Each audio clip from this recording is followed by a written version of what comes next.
Some mixers say that the low end is what separates the boys from the men.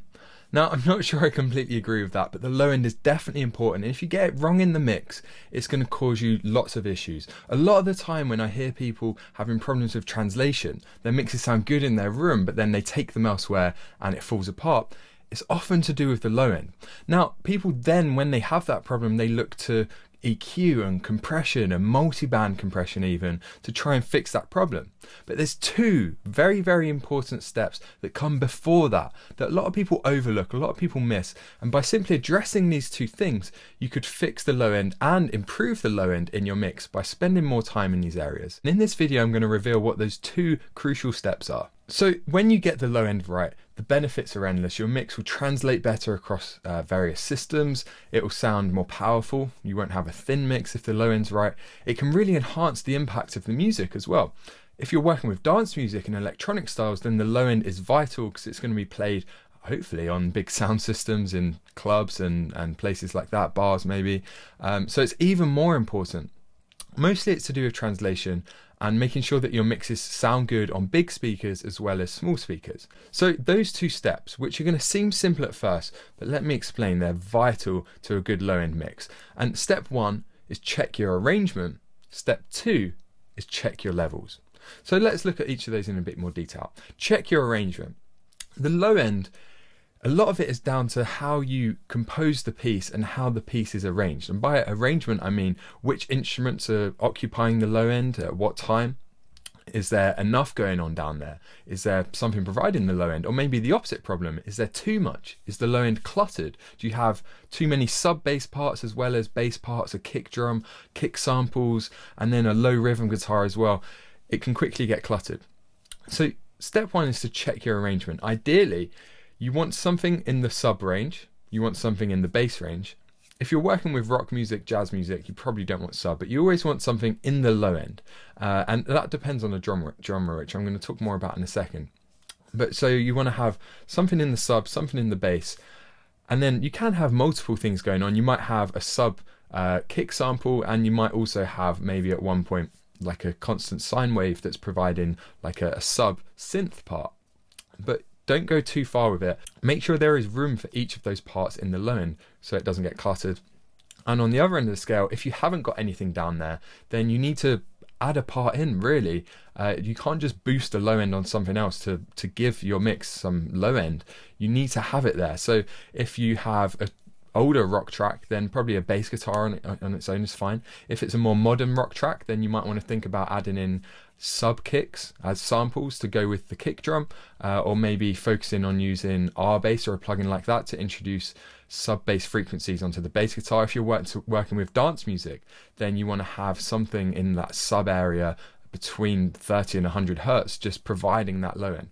So first of all, check your arrangement, because if that's not right, then you can't do anything to fix it. And then step two, check your levels. And this is vital because so many people get bored of balancing. They don't really spend enough time adjusting the volume of those individual parts to make sure they're perfect. But you really need to do this before you move on to things like EQ, compression, multiband compression, that kind of stuff. If the balances are right, if the levels aren't right, then it's never going to work. And this is in two regards. So first of all, it's the level of your bass parts, whether that's kick, bass guitar, synths, etc., in relation to the entire mix. But number two, it's also how they relate to each other. If you're having problems with the low end in terms of the entire mix, i.e. the low end is too loud or it's too quiet when you move on to a different speaker system, and this is where referencing is important. On your normal mixing speakers or headphones, compare your track to a professionally recorded, mixed, released, mastered track, and compare the amount of bass in yours to the amount of bass in that track, first of all. And that's a quicker way of doing it. But also you'll notice if you then check your mix on a 5.1 sound system or in your car, you'll instantly notice if the low end is lacking or if it's too loud.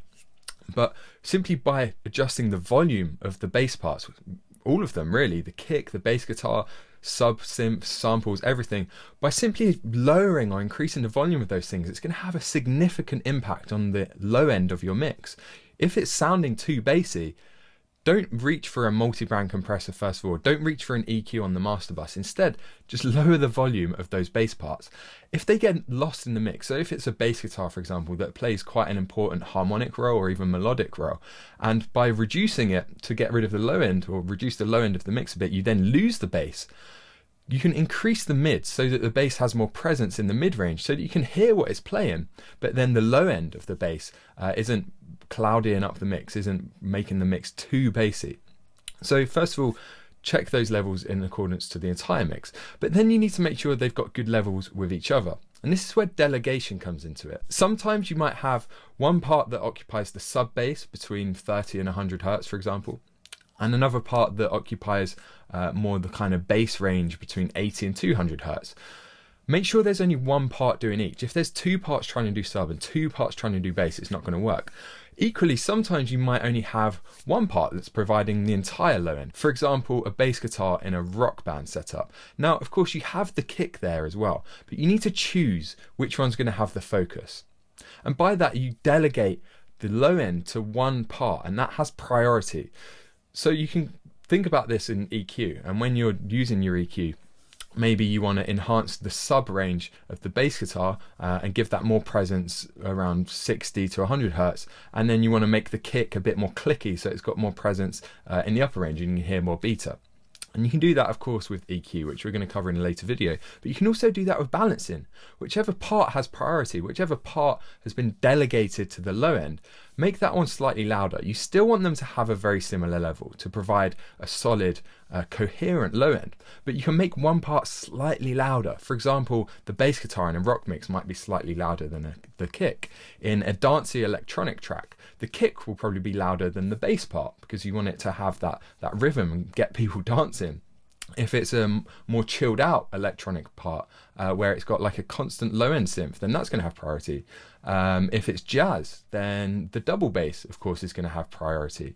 So just delegate different parts. A lot of the time you just delegate one part to the low end. Sometimes you might have two parts, one that's occupying the sub range and one that's occupying the bass range. Just make sure you think about that and delegate it and consider that when you're balancing the levels. So to summarize, don't forget those two vital steps. Number one, check your arrangement. Number two, check your levels. Think about this every time you mix, every time you record, if you write your own music, every time you compose.